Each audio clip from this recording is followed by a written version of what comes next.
আমরা সেই অন্ধকার যুগের অবসান ঘটিয়ে আমরা একটি নতুন স্বপ্নের আধুনিক বাংলাদেশ আমরা গড়তে চাই। আমরা চাই একটি রিনেসাঁস সৃষ্টি করতে তারেক রহমানের নেতৃত্বে আমরা একটি নবজাগরণ আনতে চাই। যে আমাদের সরকার মাননীয় প্রধানমন্ত্রী জনাব তারেক রহমান তিনি প্রথম থেকে কয়েকটি বিষয়ের উপরে সীমাহীন গুরুত্ব দিয়েছেন, অসীম গুরুত্ব দিয়েছেন।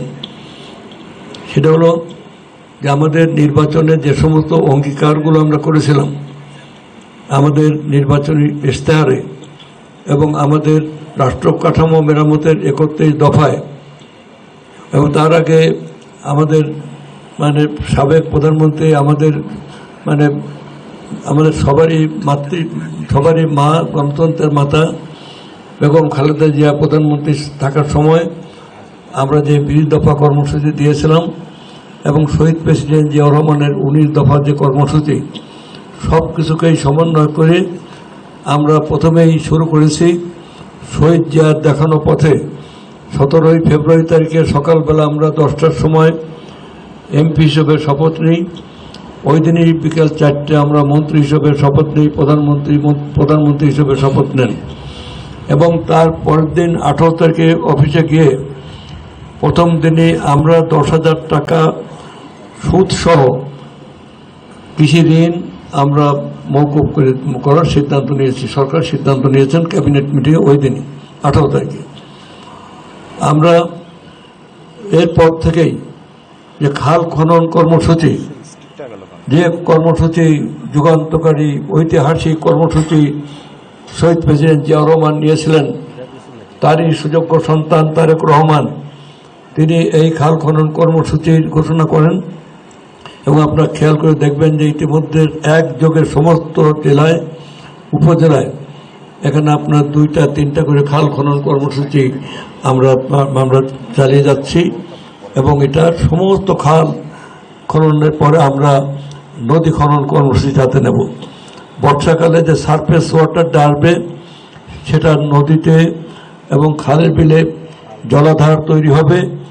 আমরা সেই নদীর পানি যাতে শুকিয়ে না যায় তার জন্য আমরা সুইচ গেট তৈরি করে এই জলটাকে আমরা ধরে রাখব এবং এভাবে আমরা আমাদের দেশে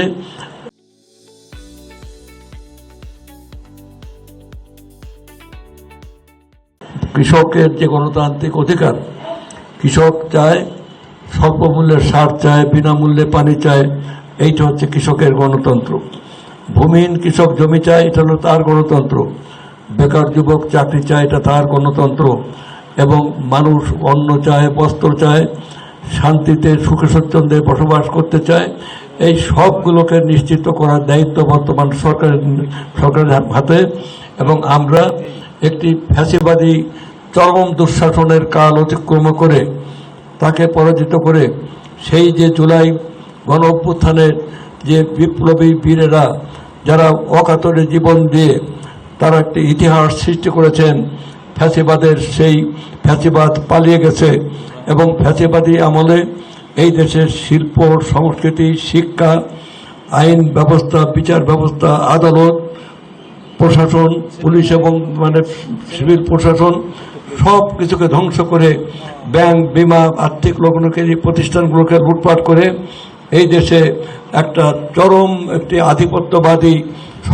আধিপত্যবাদের পদলেহী যে সরকার এখানে ছিল, সেই সরকার বাংলাদেশকে একটি অন্ধকার যুগে অবতীর্ণ করে। আমরা সেই অন্ধকার যুগের অবসান ঘটিয়ে আমরা একটি নতুন স্বপ্নের আধুনিক বাংলাদেশ আমরা গড়তে চাই। আমরা চাই একটি রিনেসাঁস সৃষ্টি করতে তারেক রহমানের নেতৃত্বে আমরা একটি নবজাগরণ আনতে চাই এবং সেই ক্ষেত্রে আজকে আজকে যে বৃক্ষরোপণ কর্মসূচি, আমি সংক্ষেপে এই কথাটাই চলে আসি। এই বৃক্ষরোপণ কর্মসূচি এটা আপনারা আমাদের দেশে, আমাদের পৃথিবীতে ডিআইজি সাহেব বলেছেন যে বর্তমান বিশ্ব পরিস্থিতিতে এই জলবায়ুর যে পরিবর্তনের যে প্রভাব পড়ছে এটা অত্যন্ত ভয়াবহ এবং এই জলবায়ু পরিবর্তনের প্রভাবে দেখবেন যে যখন বৃষ্টি হওয়ার কথা তখন বৃষ্টি হচ্ছে না।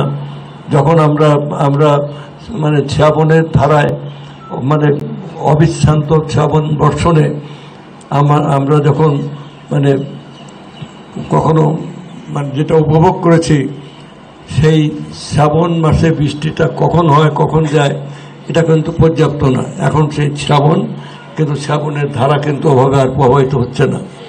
অতএব শ্রাবণের ধারার মতো আমাদের হৃদয় মন আর ঠিক ওভাবে মানে কথা বলছে না, নিচে উঠছে না। তাই আমরা সেই ঋতুর মানে হারিয়ে ফেলেছি।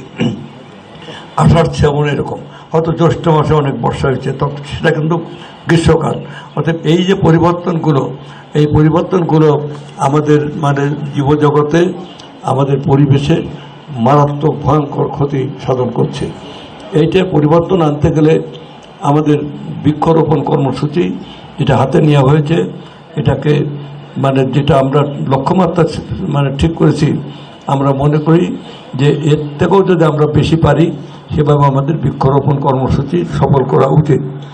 একটা ছোট্ট শিশুকে বড় করতে হলে যেমন তার মায়ের যেমন বাবার যেমন লালন পালন লাগে, সংগতি লাগে, মমত্ববোধ লাগে, ঠিক তেমনি মমত্ববোধ দিয়ে, লালন পালন দিয়ে, সংগতি দিয়ে একটা গাছ যদি আমরা লাগিয়ে সেটাকে যদি আমরা বড় করে তুলি, তাহলে সেটা কিন্তু একদিকে যেমন আমাদের পরিবেশের ভারসাম্য রক্ষা করবে, যেটা আমাদের আলী আহমদ সাহেব বলেছে যে আমরা যে মানে কার্বন ডাইঅক্সাইড ত্যাগ করি এবং অক্সিজেন গ্রহণ করি, অক্সিজেন সাথে সাথে যে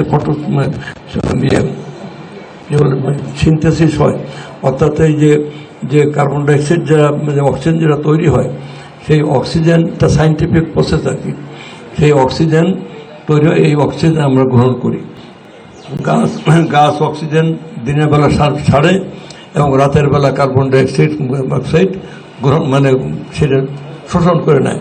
অতএব গাছ যে কত বড় বান্ধব, কত বড় বন্ধু, এটা কিন্তু সেই খ্রিস্টের জন্মের 350 বছর আগে এখানে কিন্তু অশোকের সময় তারা বৃক্ষরোপণ কর্মসূচি নিয়েছিল সমস্ত জায়গায় এবং জলধার কর্মসূচি। এবং মানে শেরশাহর আমলে এই যে গ্র্যান্ড ট্যাঙ্ক রোড, যেটা পরবর্তী সময় ইংরেজ আমলের শেরশাহ আমলে করা, এবং সেই সময় কিন্তু বৃক্ষরোপণ কর্মসূচি শেরশাহ হাতে নিয়েছিলেন। আর শ্রীকৃষ্ণ কুরুক্ষেত্রে যুদ্ধের কথা যেটা আমাদের যে মানে আমাদের ঘোষক বললেন, সেটা 5,500 বছর আগে যখন কুরুক্ষেত্র যুদ্ধ হয়, সেই তখন কিন্তু শ্রীকৃষ্ণ মানে অবতার, তিনি কিন্তু ওই মানে বৃক্ষরোপণের কথা মানে বৃক্ষের কথা বলেছিলেন। অতএব এই বৃক্ষ আমাদের লাগাতে হবে। সেক্ষেত্রে আমাদের যে মানে প্রত্যয়টা হচ্ছে এই যে আমাদের এই যে মানে এই পুলিশ লাইনের কর্মসূচিতে, পুলিশ প্রশাসনের কর্মসূচিতে এই তরুণমতী ছেলেদের নেতারা যে দৃষ্টান্ত সৃষ্টি করলেন, এইটা আমাদের প্রত্যেক প্রাইমারি, প্রত্যেক হাই স্কুল, প্রত্যেক মাদ্রাসা, প্রত্যেক কলেজে এই একটি বিপ্লবী পরিবর্তন আনার জন্য আমাদের সবাইকে এভাবে উদ্বুদ্ধ করতে হবে, কাজ করতে হবে। আমাদের প্রত্যেক পরিবারে, প্রত্যেক কৃষকের কাছে, প্রত্যেক শ্রমিকের কাছে, প্রতিটা মানুষের মাঝে ছড়িয়ে দিতে হবে। এটা আমার নিজের বক্তব্য। এবং আমি মাগুরার মানে ছেলে হিসেবে, মাগুরার মানুষ হিসেবে, আমি এখানে সাংবাদিকরা আছেন, এখানে প্রেস ক্লাবের প্রেসিডেন্ট আছে বসা দেখছি, এখানে অন্যান্য নেতৃবৃন্দ আছেন, সাংবাদিক ভাইয়েরা আছেন, সবাই মাগুরার সাংবাদিক। এটা আমাদের মাগুরা, এটা আমাদের গর্ব। একসময় পঞ্চপাণ্ডবরা যখন পালিয়ে বেড়াচ্ছিল, তখন কিন্তু মাগুরা পর্যন্ত এসেছিল, পালিয়ে মানে বিভিন্ন জায়গায় সফর করছিল, মাগুরা এসেছিল, সেটাও কুরুক্ষেত্র যুদ্ধের আগে। এবং সেই পঞ্চপাণ্ডবরা, এই জন্যে মাগুরার ওই পাটটাকে বলা হয় পাণ্ডব বর্জিত অঞ্চল। মাগুরা পর্যন্ত পাণ্ডবদের অঞ্চল, মানে সভ্য অঞ্চল। কিন্তু আমি এটা মনে করি না, কারণ ফরিদপুর, ঢাকা এসব জায়গায় সভ্য মানুষ হচ্ছে, এবার উত্তরবঙ্গে তো আসেই, বিশেষ করে নাটোরে তো বেশি আসি। অতএব এসব জায়গা নিয়ে করলে আমাদের ডিআইজি সাহেব নাটোরের, মানে ডিসি সাহেব নাটোরের, এবং আমাদের এসপি সাহেব নাটোরের পরম বন্ধু। অর্থাৎ সব কিছু মিলে আমরা কিন্তু মানে এই অঞ্চলের সমৃদ্ধি আমরা জানি। আসুন আমরা সবাই মিলে মাগুরা যারা আছেন, আমি বলতে চাই এই মাগুরাই হবে, এবং হলে তো ডিসি সাহেব বেস্ট পুরস্কার পাবেন, আমরা সেইটাই চাই।